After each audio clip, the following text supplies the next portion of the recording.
السلام علیکم ورحمۃ اللہ وبرکاتہ۔ کیسے ہو میرے دوستو؟ امید کرتا ہوں خیریت سے ہوں گے اور دعا کرتا ہوں اللہ تعالی سے کہ ہمیں اور آپ کو بخیر و عافیت سے رکھے۔ میرے دوستو، میں آپ لوگوں کے سامنے ایک اہم قصہ رکھتا ہوں، تو چلیے قصے کی طرف بڑھتے ہیں۔ ایک مرتبہ یوں ہوا کہ خلیفہ عبد الملک بن مروان بیت اللہ شریف کا طواف کر رہا تھا۔ اس کے نظر ایک نوجوان پر پڑی جس کا چہرہ پروقار اور حسین تھا، مگر رہن سہن اور لباس بڑا غریب سا معلوم ہو رہا تھا۔ خلیفہ عبد الملک نے پوچھا، یہ نوجوان کون ہے؟ خلیفہ کو بتایا گیا، اس نوجوان کا نام سالم ہے اور سیدنا عبداللہ بن عمر رضی اللہ عنہ کا بیٹا ہے اور سیدنا عمر ابن خطاب رضی اللہ عنہ کا پوتا ہے۔ خلیفہ عبد الملک کو ذرا دھچکا سا لگا، کیونکہ عمر رضی اللہ عنہ کا دبدبہ ہی ایسا تھا، اور اس نے اس نوجوان کو بلا بھیجا، کہا اس کو بلا لا میرے پاس۔ خلیفہ عبد الملک نے پوچھا، بیٹا تمہارا دادا سیدنا عمر رضی اللہ عنہ کا میں بہت بڑا مداح ہوں، یعنی میں بڑا فین ہوں، میں ان کا بہت عزت و احترام کرتا ہوں، اور مجھے تمہاری یہ حالت دیکھ کر بہت دکھ ہوا اور بہت ترس آیا۔ مجھے خوشی ہوگی کہ میں تمہارا کچھ کام آ سکوں۔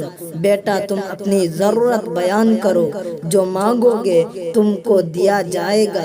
نوجوان نے جواب دیا، اے امیر المؤمنین، اس وقت میں اللہ کے گھر میں یعنی بیت اللہ میں ہوں، مجھے شرم آتی ہے کہ میں اللہ کے گھر میں بیٹھ کر کسی اور سے کچھ مانگوں۔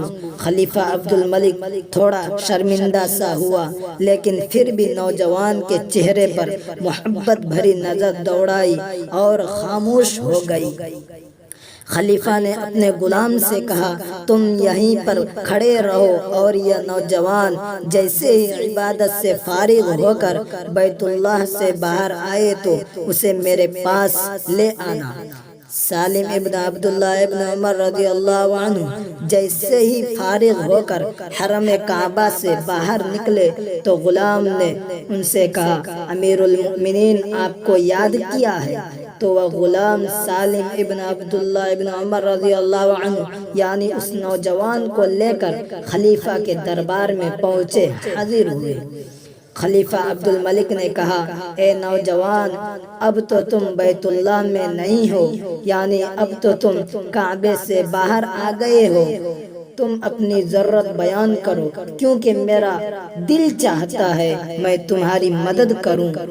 تو اس نوجوان نے کہا کہ اے امیر المؤمنین، آپ میری کون سی ضرورت پوری کر سکتے ہیں، دنیا کی یا آخرت کی؟ امیر المؤمنین نے جواب دیا، میرے بس میں اتنا ہی ہے کہ دنیا کی مال و متاع، دنیا کی دولت و احباب سے میں آپ کی مدد کر سکتا ہوں۔ تو اس نوجوان نے کہا، امیر المؤمنین، دنیا تو میں نے کبھی اللہ سے نہیں مانگی، جو اس دنیا کا مالک و کل ہے، جو اس دنیا کا رب کائنات ہے، رب دو جہان ہے، تو میں آپ سے کیا مانگنا؟ میری ضرورت، میری پریشانی، میری فکر آخرت کے حوالے سے ہے۔ اگر اس سلسلے میں آپ میری کچھ مدد کر سکتے ہیں تو میں بیان کرتا ہوں۔ خلیفہ عبد الملک نوجوان کی یہ دو ٹوک بیان سن کر، بات سن کر ششدر و حیران سا رہ گیا اور ایک ٹھنڈی آہ بھری اور کہنے لگا، نوجوان، یہ تم نہیں، تمہارا خون بول رہا ہے۔